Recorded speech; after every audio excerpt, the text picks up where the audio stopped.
What does it take to grow a podcast? Today you're going to learn about the elements of smooth podcast production and the first steps of monetization of your podcast right now on The Edge. Go! Your weekly digital marketing trends with industry trend-setting guests. Powered by your digital marketing pioneers, Site Strategics.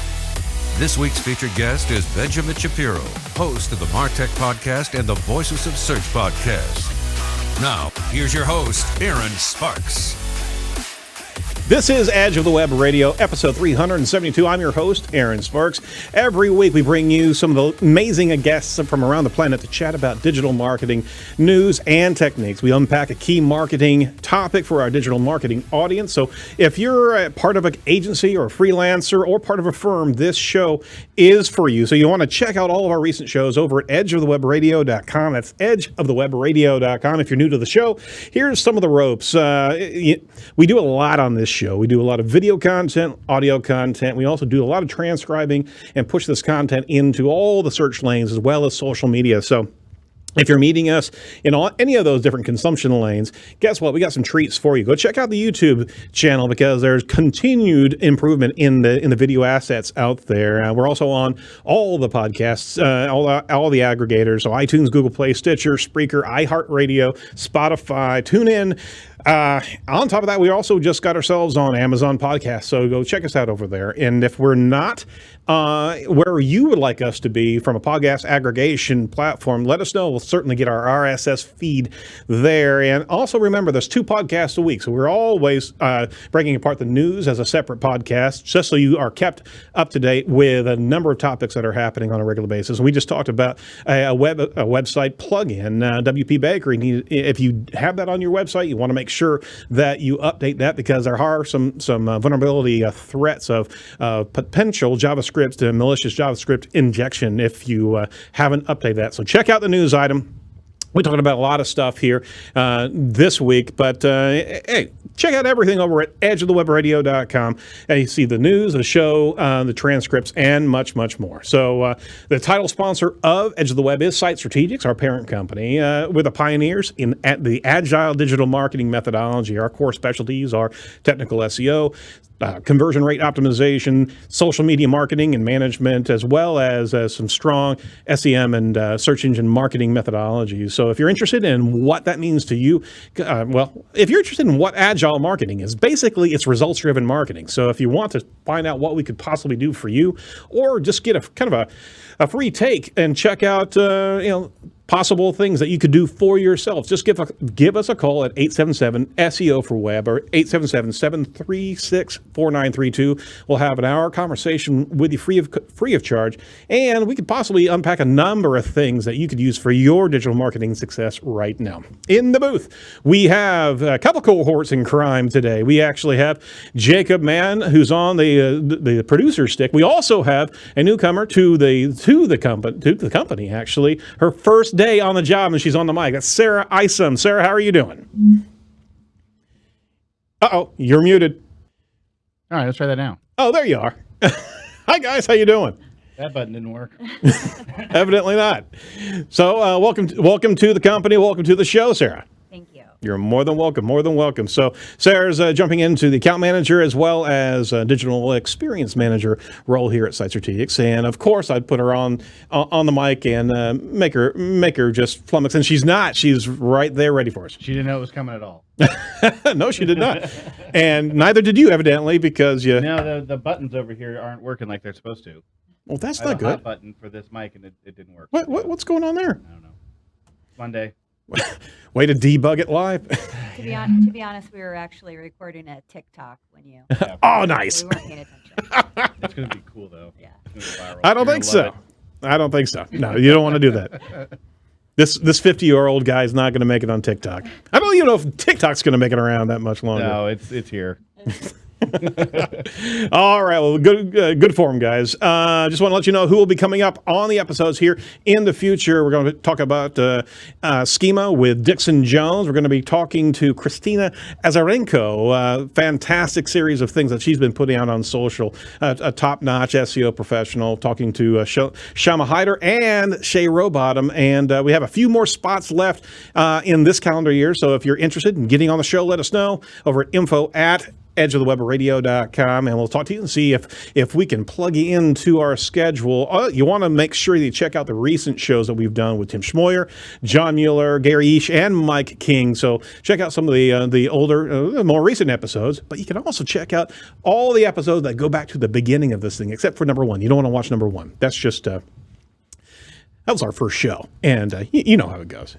So get your reminder set on YouTube whenever we move out videos. We are actually going to be doing something a little bit different with our video content. You just got to wait and see, but it's going to be really, really cool. So check it out over at youtube.com/edge of the web. Make sure you check out all the bonus material on our news podcast each and every show, because we're going over all the recent updates that are happening in different newsworthy items in the digital marketing space. So for that long intro, let's pivot around to this week's industry expert guest. Now it's time for Edge of the Web featured interview with Benjamin Shapiro, host of the MarTech podcast.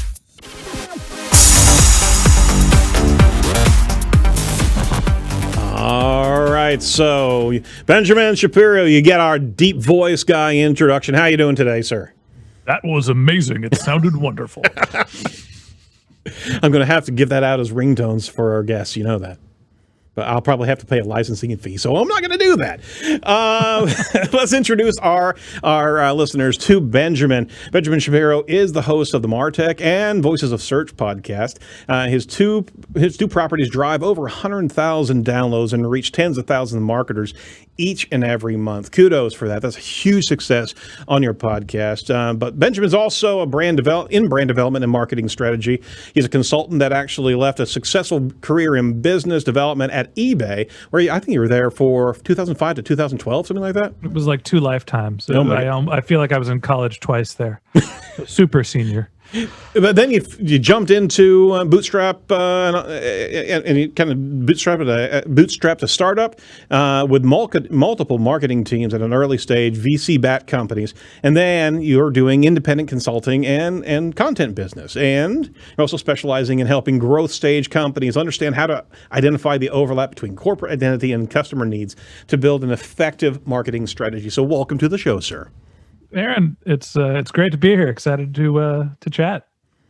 Absolutely. Well, we wanted to get you on the show. We certainly do appreciate the time you gave us on your show. We had a show about a month ago talking about some of what we do here on the Edge and the different content curation. But we wanted to continue further the conversation on our show because there's a lot of substantial information when it comes down to podcasting growth and monetization of podcasts. And I had to get you on. We have a longer form show that I wanted to pin you down. And you can't unplug the Zoom. We're going to have you here for a good solid amount of time, right? Good. No, I'm here. I'm ready. I'm excited to continue our conversation. It's an honor to be here. I appreciate it. Well, you've got 2 major podcasts that you have out there. That's the MarTech and the Voices of Search. So just for a little bit more background, how did your podcasts come to be?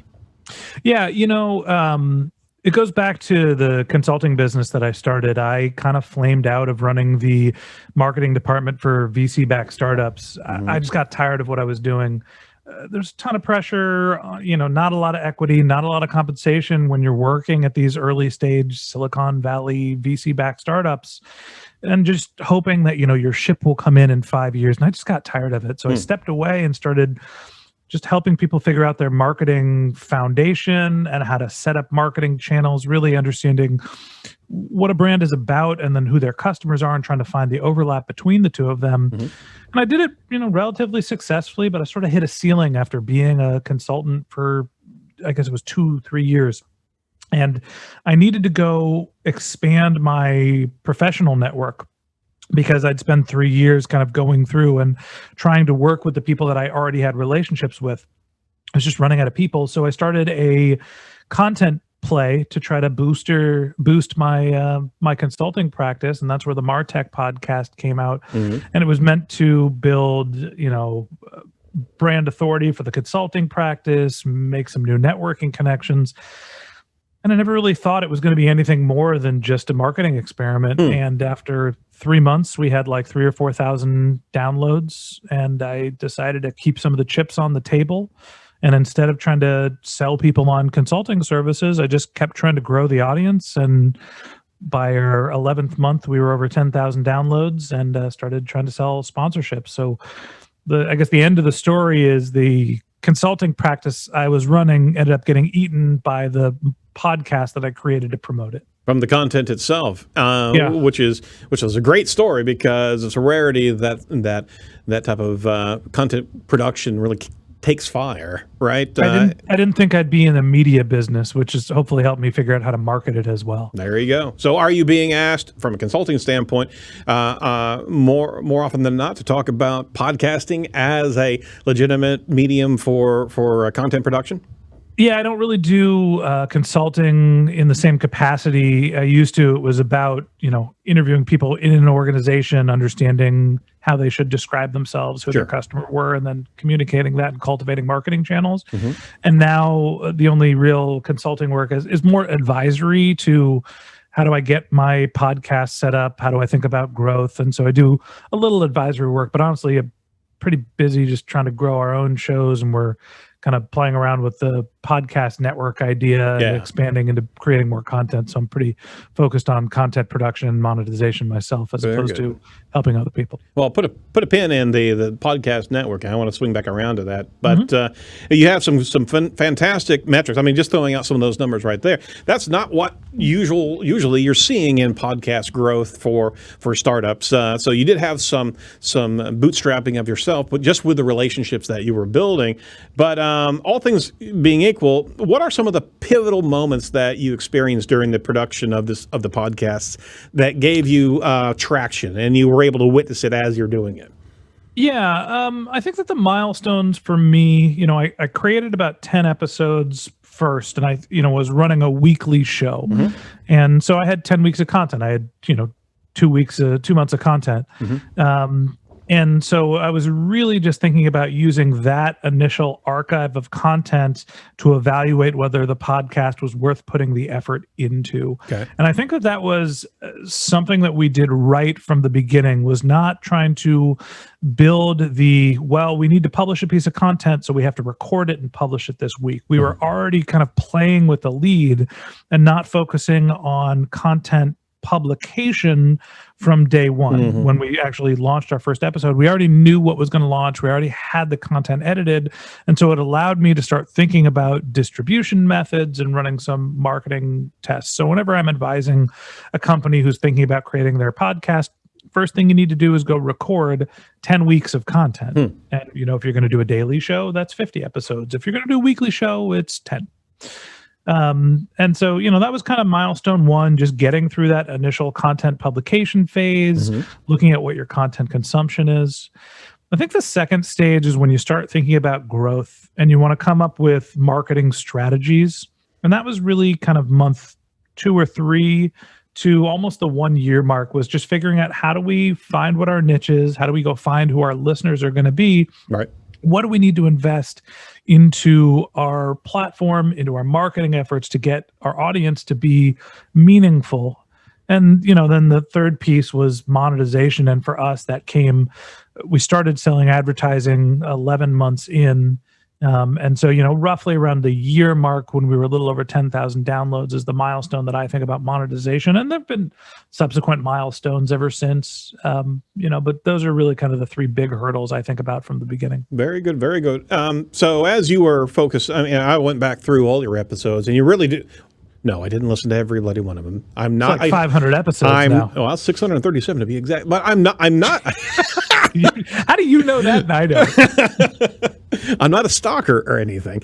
But pretty much they all stayed in the same 20-minute increment. Did you deliberately focus on that amount of time, or did you find your way towards a particular time format? That was really a data-driven discovery. The first couple episodes were like an hour-long podcast. You know, I was listening to Bill Simmons and Joe Rogan. Those are kind of two of the podcasts that I just like the tone of the show. And so I was thinking, okay, I'm going to do like an hour-long marketing podcast and do it once a week. And what I realized was within that first 10-week period, probably about 4 or 5 weeks in, people were only listening to like 30% of the episodes. And I'm like, all right, well, people are only listening to a little less than half an hour. What I'm going to do is take the existing episodes that I've already edited, and I'm just going to cut them up and break them into 2 pieces. And so now we had 2 half-an-hour episodes, and people were listening to 20 to 25 minutes, like 66% of those episodes. So then I cut it again, and now all of a sudden I had an hour-long interview that was 4 episodes, and people were listening to 85, 90% of them. And so if I was going to go towards an advertising-driven model and I wanted people to listen to the second mid-roll advertisement, I needed people to get through the entire show. And so we specifically created valuable content, but that's relatively short form. Also for us, because it's a relatively dense topic, MarTech and search optimization, we try to keep the content, action-packed, very clear, like discoverability, helps us with keyword optimization, but kind of a get in, learn what you got to learn, get out, and then come back tomorrow and learn something different. And that cadence just really worked for our audience and our type of content. Absolutely. And I mean, you're matching the commute time period, and there's treadmill length content is how I like to call it for most people. There it is. Yeah, nobody's commuting nowadays. Yeah, you're right. Absolutely, and it's a lot to ask of the audience to stay with you an hour. It's a lot to ask that level of commitment, and with such a fickle audience that we are from the new media engagement side of things, right? And let's just talk about this. I mean, we also have an attention span issue as well. You got to be able to hook and be able to commit to the promise of what that user is going to get as soon as you can during that particular piece of content. There are some challenges with these longer form showcase or narrative pieces out here. So that said, I mean, you certainly did find your space there, but how much does show production quality work into that? How much experimentation have you done on that?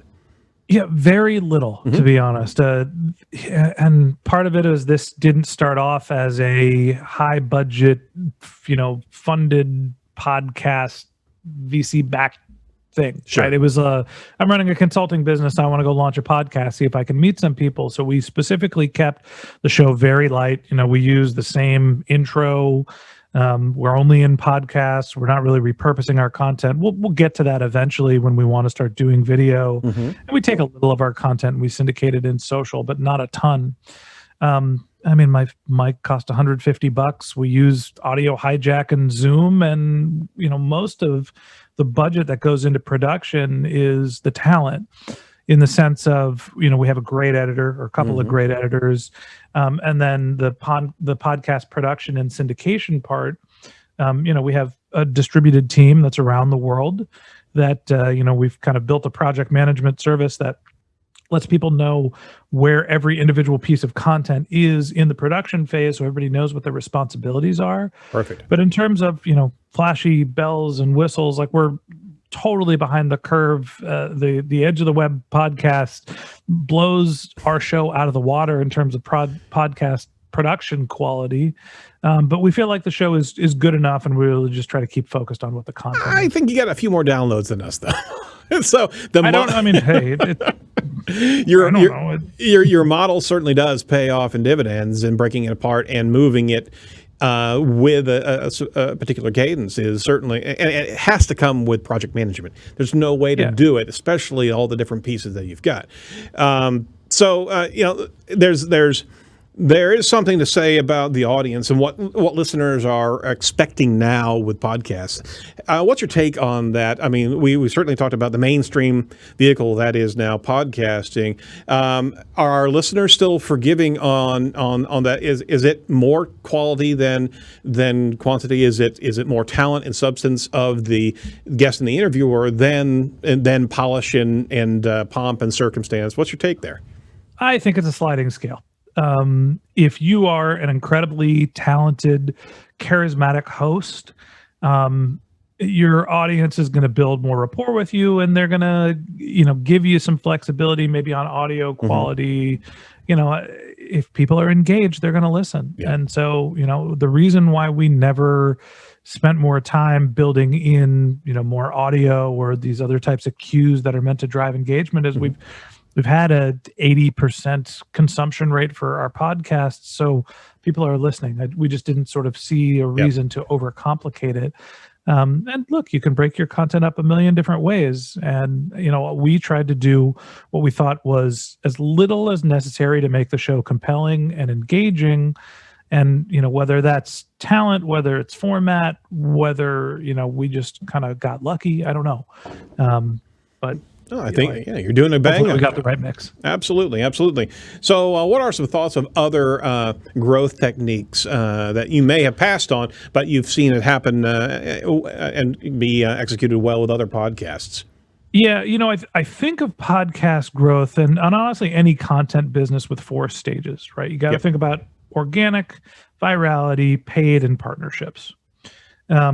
We did a okay job at organic. We're not really we don't publish our show notes. Our websites are still on Squarespace. We're migrating over to WordPress, but we didn't really focus on driving a lot of web traffic because really all we cared about was monetizing the audience that we had that was coming through all the audio platforms. So, there could be more SEO optimization, but, building pages, show notes and quotes is something we do. We could have published the transcripts, but it just felt a little expensive to us. And we just didn't really have a reason for our web properties to grow. We felt that most of the time when we were driving web traffic, people were just coming to the one page and then not becoming a subscriber.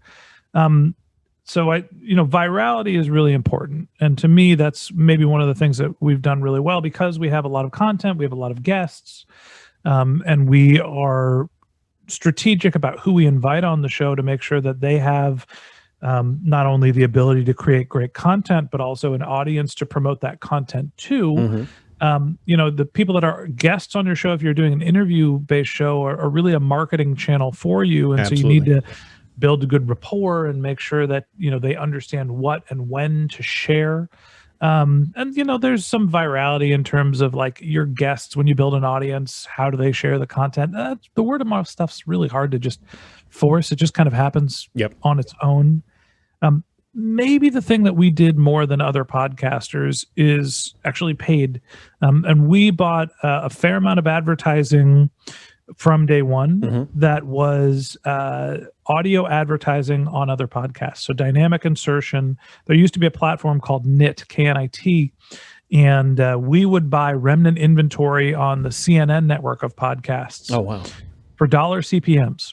Oh, wow. And the CPA for us to get a incremental download was somewhere between $1 or $2. So if we spent $10,000 in a year one, we were getting 5,000 to 10,000 incremental downloads on a monthly basis. And that was really how we started growing our podcast audience as we, bought into the space. And then there's partnerships, which is, working with other brands or other podcasters like this conversation. Those are incredibly valuable to, help each other share audience and just be kind of a good community member in the podcast space. There you go. Let's talk about your operations here briefly. The process of, planning has to be at the top of the list of getting a good podcast off the ground, but it's even more essential whenever you have to keep it going. and it's an assembly line. Yeah, you have to keep on moving. And if you're trying to reach a loyal listenership, you got to hit the numbers. You got to, you got to hit the dates that you're committing to having this, and you're doing it literally daily. So you moved it ahead 10 weeks, and then you started to chop it up even further. So now you have a pretty good headwind of content that's going to drop on a daily basis. Now you've trained an audience to anticipate that and be able to know that they can spend 15 minutes a day and learn something from. So you are now in their ear with regularity here, where a lot of podcasts can't even get to that particular point. I'm all choked up. So what would you recommend as either tools or disciplines in making sure that the process of scheduling and production is going well and smoothly? Yeah. So first off, that's the key to any content business, is being consistent and training your audience to understand when the content's going to be published and to start looking for it and consuming it, on a regular basis. In terms of the project management tool, we've actually switched. We were using Airtable, and we switched over to Monday.com. I was going to ask you that. Cool. All right. Yeah. And honestly, I liked Airtable better in terms of functionality, and it was wonderful for where we started. The only reason we moved to Monday is they have a task list that's connected to the project management service. So instead of having to read through the entire board, and we have like 30 boards at this point, right, between our entire organization. Holy crap. It's easier to just have everything in one task list. And so I'm getting into the weeds here. I think what matters for podcast production is, you go through these very kind of scripted stages where you're going through, you're inviting your guests, you're going through, are they scheduled? If they're scheduled, has the content been recorded? Has it been edited? Once it's edited, then you have to go through your content creation, writing the summaries. Then that goes into publishing, where you're taking that content, you're creating the web page, you're putting it on your podcast host, and then you're doing guest coordination once it's been published. And so for us, what we've done with all of our various project management tools is that whenever there is a stage that is completed, the person who's responsible for it goes in and updates the project management tool, and that automatically flags someone else as responsible. Right. So I only participate in the podcasts in sort of two of, I think, our 12 or 13 stages. One, I'm the one who vets the guests, writes the episode titles, and says, yes, these guests are approved. Somebody else on the team sends out the emails. They go through my inbox saying, hey, you're invited. The scheduling happens automatically, but somebody else is checking to make sure that the scheduling works. Right. I show up and I do the interview. After the interview is done, it gets handed to an editor. The editor marks it off as the content needs to be created. The content creator creates the content. They mark it off. It's ready for publishing. And it goes through this sort of daisy chain of who's responsible. And so these project management tools are not only just saying, hey, what's the current stage of these steps, but also who is responsible. And then they get alerts, and everybody kind of is able to stay on the same page. So honestly, what allows me, so far this month, I've done, 42 episodes for the two podcasts, because I'm trying to get ahead in our content production. Sure. So the project management tools, but not only marking what the stages are, so you know what happens in each stage of the content, but also who's responsible for it. And that's really been the trick for us to be able to produce 12 episodes a week. We're trying to produce like 500 episodes a year, something like that, between the two podcasts. I can't do all of that. I can't record the content and edit it and write the transcriptions and, publish everything. That I have a team that's distributed all over the world to be able to do that. And, that's really what makes the engine hum. It's very good. Not just me talking into the mic. No, absolutely. And you got to give kudos to everybody who's behind the scenes as well, making sure all this works. I hope they're listening to this. I greatly appreciate all of their work. Be sure and like and subscribe The Edge of the Web, all the Benjamin Shapiro crew. While you're at it. Gratuitous plug. All right, hey, let's shift gears into monetizing the podcast. So you've got the ensemble, you've got the assembly line, you've got enough headwind of regular production, regular recording. But there's something to be said about is it the goal of all podcasters to get paid for what they do? right? Well, I mean, we can split that up into a couple different areas, but there is a bit of endorsement and gratification whenever the industry, whatever industry, the advertiser believes in that content that you're producing to such a degree that they're going to pay for mentions or placements on your production. So, I mean, it is a cool thing, but it also, I mean, kind of pays for that entire ensemble that you're talking about. So, what are the first steps of getting your podcast monetized, and what does that really mean? Yeah, so I think that monetization, I'm glad you asked what it really means, because the way that people monetize their podcast is different depending on what your business is, right? Site Strategics, the lead sponsor and your company for this podcast, you're probably creating this podcast to do business development and networking and raise the profile of your company. Maybe you have advertising, I don't know. You have Ahrefs, of course. There's a sponsor as well. Sure. And that's really where I started, was trying to monetize my podcast through referrals and business development. Some people are just trying to be thought leaders. Some people are just doing podcasts for the greater good. Most podcasters, when they think of monetization, they think of a CPM model. Right. And that's really how the industry is kind of set up, to take the display advertising, what we're used to, like media being sold for, and basically, hey, you get a cost per 1,000 impressions, which is downloads in the podcast world. Right. And I actually think that that's a totally broken way to think about podcasts, and mostly niche podcasts like mine, where, the large sort of mass media podcasts, Joe Rogan, Bill Simmons, Serial, all these larger shows that have millions of downloads per episode. Right.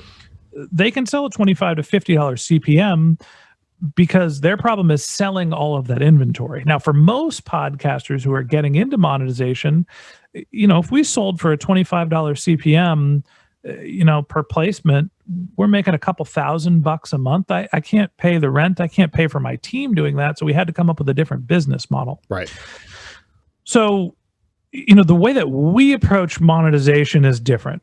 And also the way that we look at data is very much tied to that. And, we're marketers, so we're kind of able to connect the dots better than the average podcaster would. Yep, absolutely. So a couple of things that we do is, first off, we're selling all of our sponsorship relationships on more of a retainer, sort of a project basis than we are on a advertising basis, right? We are building our sponsors into our content. We have advertorial content. We make it very clear of which content is sponsored. But for the MarTech podcast and the Voices of Search podcast, our sponsored content is actually consumed at a higher rate than our non-sponsored podcast. And the reason why that probably is because we basically have a roadblock of an entire week. I will do a 90-minute interview that I break up into 5 pieces that are all thematic. Right. And that's what our sponsored content is, as opposed to our other guests. We're doing 2 20-minute episodes or 3 20-minute episodes, and they're just kind of bounce around. And so we have our advertorial content, which gets great depth, but it doesn't have a lot of frequency. So when you're listening to a podcast, you hear somebody, hopefully you remember them, maybe there's some low-hanging fruit, you go to their website, you buy something. But most of the time for brands, mostly B2B and SaaS brands, to actually get someone to their website to buy something, to be an engaged lead, you need higher frequency. And so we do our host-read advertising, and we do dynamic insertion. So we take out all of the old ad units for our entire content archive, and then we swap in, relevant new ads that are, just for this week or just for this month. Sure. And so people, instead of buying, hey, you're going to mention my episode, my brand next Tuesday, it's like, no, we're going to mention your episode in your brand in every episode for an entire month. And so we're able to generate hundreds of thousands of ad plays. Got it. With dynamic insertion. We didn't create host-read advertising. We didn't create advertorial content. Other brands have done that. What makes what we do different is the ability to understand who's listening to the podcast and to be able to retarget them and create lookalike audiences for the brand. And so when a company comes to us to be a sponsor of the podcast, we not only say, hey, we're going to create a story for you, help position you to be an expert, we're going to get you in front of our audience, it's tens of thousands of people, right? But then we're going to take the people that listen to the content and we're going to create a lookalike audience and find more listeners on Facebook and our programmatic tools. But if I could interject right there, is that's incredible value, because if you look at just click lookalike audiences, that's not the same depth of commitment that a listener is going to have. And I just want to make sure that we pause and focus on that, is that if you're giving 15 minutes, 20 minutes of your time, and you can actually measure that, identify and create lookalike audiences that are willing to do that, that commitment level for that consumer is much higher than any other type of lookalike audience in either a display or a search network. Would you agree?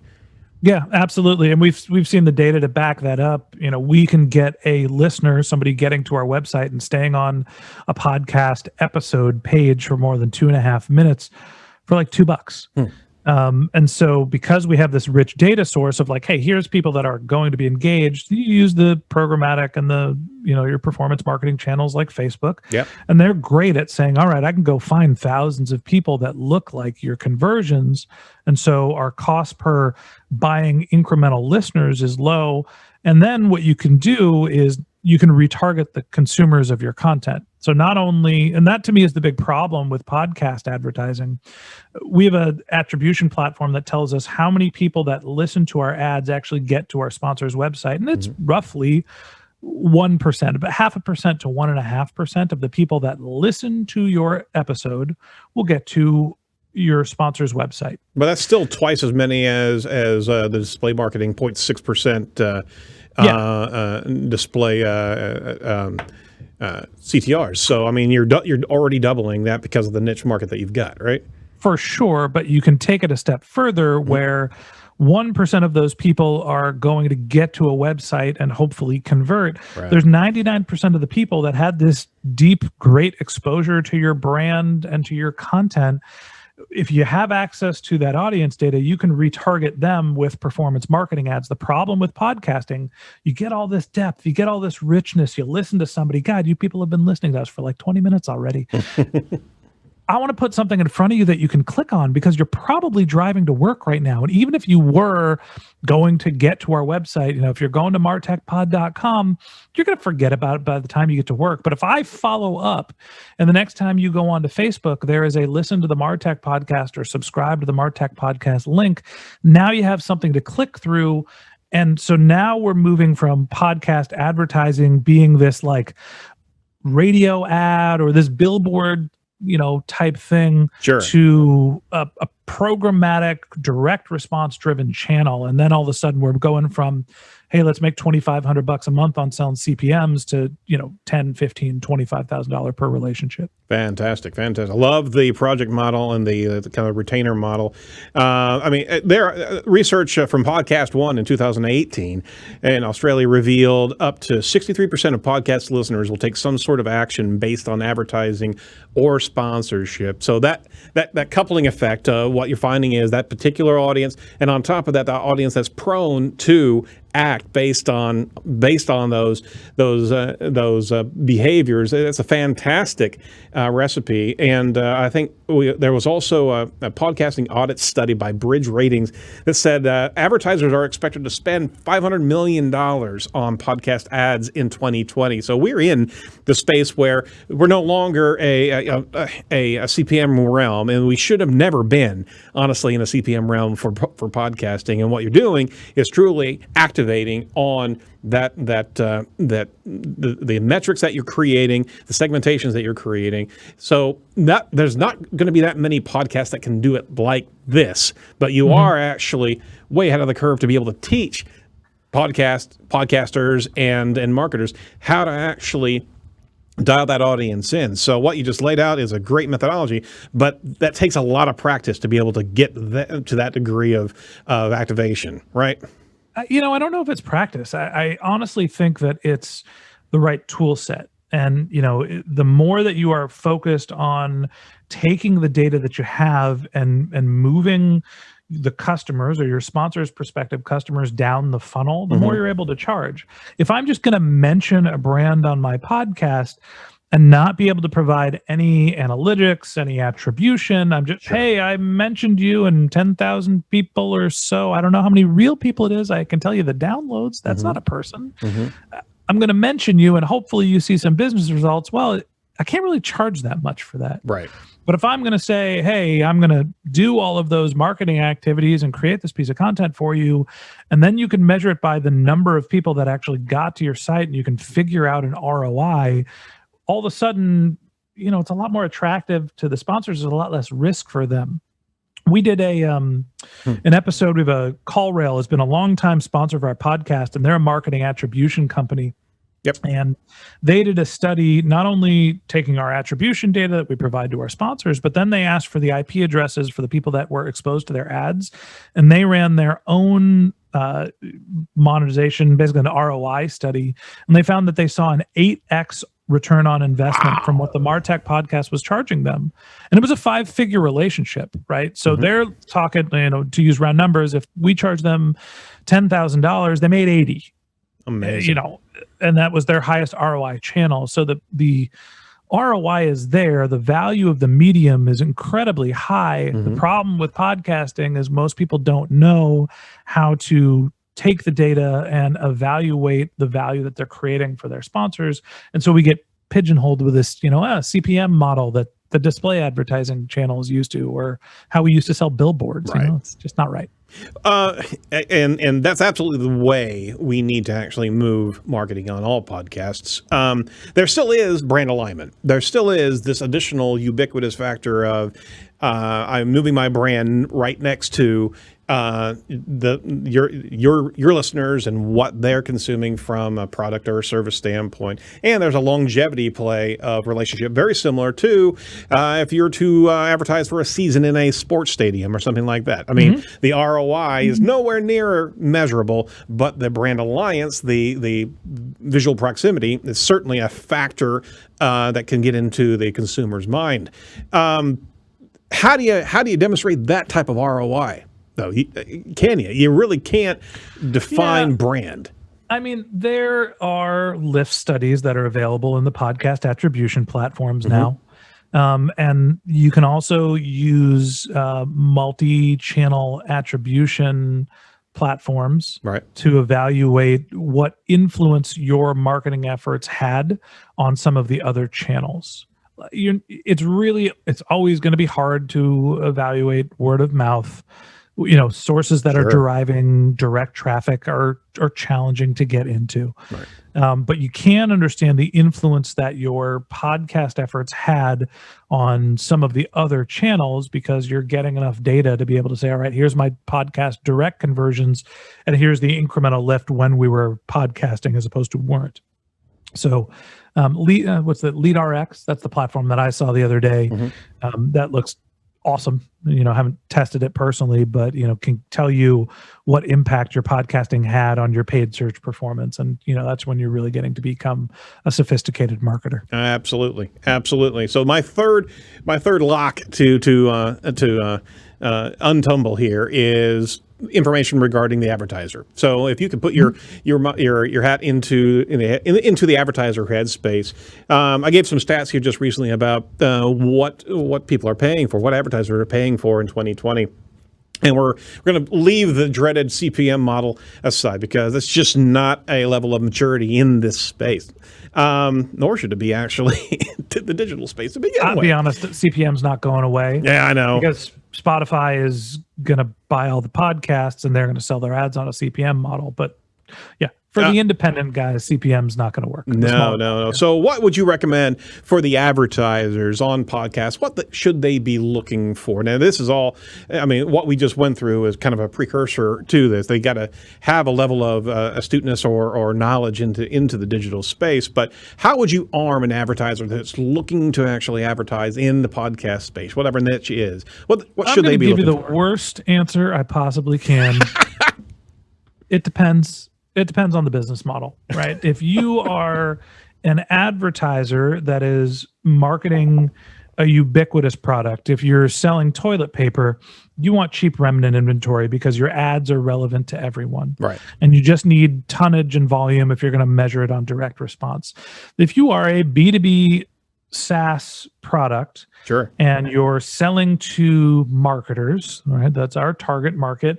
Then you need to find a show where the marketers hang out. So you're looking for the right community. You need to think about the frequency. You need to think about the depth of the message that you're getting across. And then are you able to attribute? Are you getting data? Can you retarget? So it always does depend on what you're trying to accomplish. We use non-host read advertising, right? We create our own ads and we dynamically insert them into other podcasts. We buy the post-roll ads and we try to buy them as cheap as possible and as many as we can. And the only thing that we are targeting is the right countries that are English-speaking countries. Right. So it is truly remnant inventory, and we're going for tonnage because we want people to listen to the podcast. It's a relatively low barrier to entry to get from I'm listening to a podcast, I'm at the end of it, to I'm going to go listen to this show about marketing. Sure. Right. And that ended up being the highest ROI for us to go buy new subscribers. Now, if you're trying to find somebody who's going to buy a CRM, you can't buy remnant inventory. You got to be much more targeted. You got to be much more specific and find the shows where those people are, looking to consume content about your brand. So, I would think about what your model is, what your products are, try to find the right audience first. And then also think about what you're trying to ask them to do and making sure that the call to action is something that is reasonable to get from audio, from a podcast, to them actually completing. There it is right there, is that you can't put in front of an audio listenership how many visits they get to a landing page as being one of the top key KPIs, because this is a listenership that's doing something. They're multitasking while they're driving, while they're on the treadmill. I mean, they're away from their computer. They're on their mobile device. So that can still be part of the metric or part of the rubric, but it can't be the holy grail of traffic to that page is going to define whether or not this podcast is successful or not, right? Yeah, most advertisers include some sort of a vanity URL or a coupon code to try to measure the direct response results of their campaigns. And really what they're doing is giving a 20% discount to people that buy directly to count 10% of the conversions. You could just skip the 20% discount and you'd be getting 100% of the conversions, right? Like you could just mention the brand. And if you have there are attribution technologies to geek out. You get the IP address that resolves into a mobile app ID, which allows you to understand the households. And then you can use a pixel to get the mobile app ID or the household to figure out if somebody's getting to a website. Like you can tell if somebody Benjamin, you just talked sexy to me. Just sorry. I like to talk marketing dirty sometimes. That's awesome. No, you're absolutely right. Is that there's so many different ways to actually see that behavior. So again, back to this linear mindset. It's not a CPM model. It's not a landing page model. There's so many additional nuances. If you're going to use podcast advertising correctly, you've got to have your own level of knowledge of how to play in this space, right? Yeah, what the advertisers struggle with often, and even the most sophisticated B2B SaaS targeting marketers, they are marketers. What everybody kind of forgets is, great, somebody got to my website. Right. All right, well, that's not a conversion. Like it takes so many impressions. And so what you're buying is depth of message with the podcast, and they're going to deliver some of those people to the front door, but that just gets them to the top of your funnel. And then you need to understand who those people are and retarget them with the right message, right? The right content. Getting somebody to your front door doesn't invite them into the party, right? Definitely doesn't get them into the bedroom. No. And so you need to be able to say, hey, welcome. This is the entryway. Maybe you should check out the living room. Hey, why don't we go upstairs? And then you can, take it from there. So do QR codes actually work for podcasts? QR codes? Yeah, why not? No. I've never seen a QR code in a podcast. I guess, maybe you can use it as your show notes or something. There you go. How are you going to QR code when it's on your phone? Funniest damn thing is on our banner out in the lobby, we actually have a QR code for the web. My team doesn't even know about it. Yeah, sorry. No. Just throwing something out there. All right, so we we certainly appreciate your take on these different perspectives, and thank you for the amount of time spent on these, because you are truly taking it further than what I teed up, and it's a wealth of information. And any podcaster that's looking to monetize their channel needs to listen to this show, and needs to listen to the segments of the show, because there is some great linkage here. So I do have a couple last questions. Good. I thought you were going to land the plane. I'm like, wait, not yet. No. I want to have one key pro tip that you'd like to share with your audience. Although this is the rapid fire. Yeah, exactly. Here we go. So give me a pro tip that you'd like to share with our digital marketing audience that aren't particularly maybe podcasters, but something that you, as a Sherpa, you light the way with so many things in the podcast space. What would you give to this digital marketing audience? What would I give to a digital marketing audience to help them understand how to take advantage of podcasting? Yeah, you say it that way too. Was that not the question? That was the question. You did it a lot better than I did. we use a tool called Choozle. Mm-hmm. And Choozle is interesting because it's a programmatic advertising platform that is self-serve. I think it's $100 a month, subscription fee to use the platform.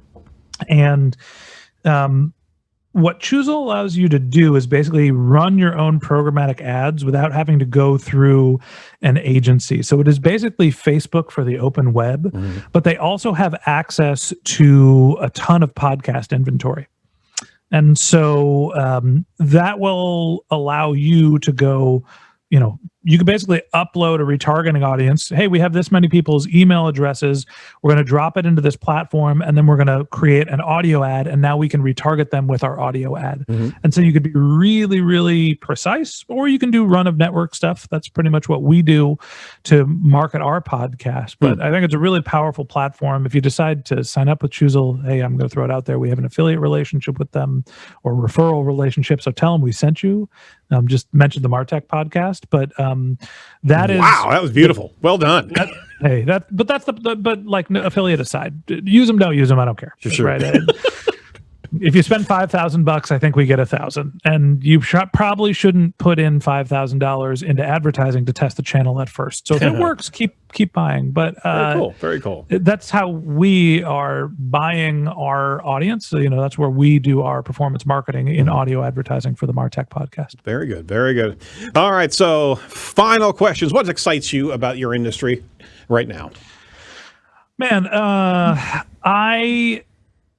when the pandemic hit and the world was falling down around all of us, I was able to go into this little shoebox of a studio that I had and turn on the microphone and record content that people consumed and found value out of. And throughout all of this, our sponsors have stuck with the show, and we've been able to have a pretty successful year. We're up a little bit in terms of revenue from last year.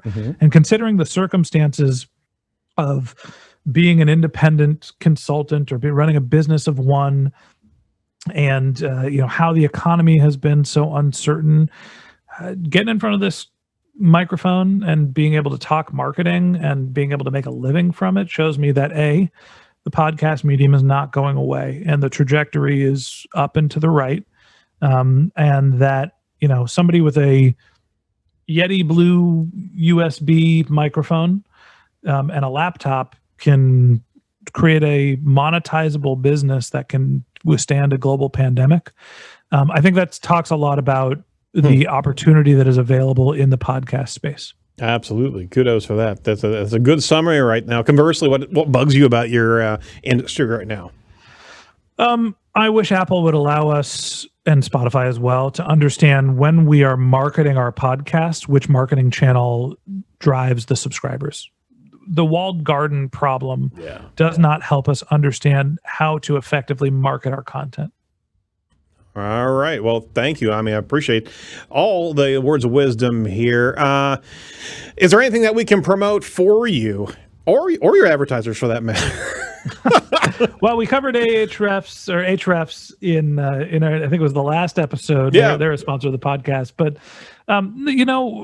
I would love for your audience, if they're interested in marketing and technology, to listen to the MarTech podcast. MarTechPod.com is the website.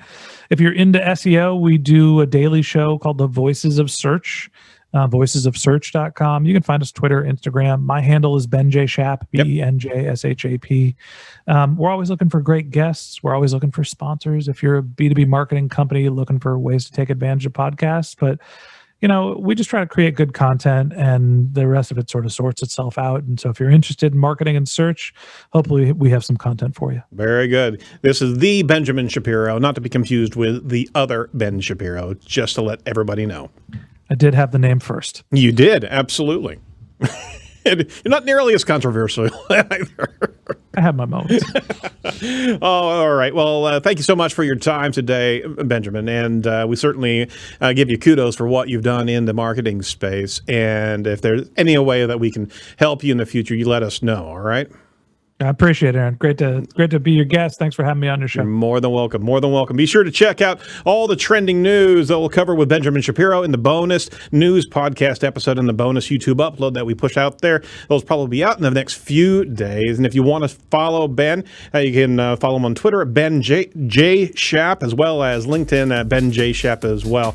Don't forget to like and subscribe to the YouTube channel, Edge of the Web, on YouTube. And if you're really feeling up to it today, please give us a review on iTunes. Let us know how we're doing in this space, because that helps us guide our content and deliver better and better information to you. Thanks to our sponsors, Site Strategics, as well as Ahrefs. That's ahrefs.com. Go over and check out that 7 days for $7 platform promotion that they've got right now. Check out all the must-see videos over at edgeofthewebradio.com and the transcripts, and track us on social media as well. Let us know how we're doing and how we can better improve this show. Next time, we're going to be interviewing Dixon Jones of InLinks, and we certainly lift them up as a great platform for cross-linking technology. We're going to talk about schema and get down into the weeds in that space. So from all of us over at Edge of the Web Radio, we certainly appreciate your listenership and your loyal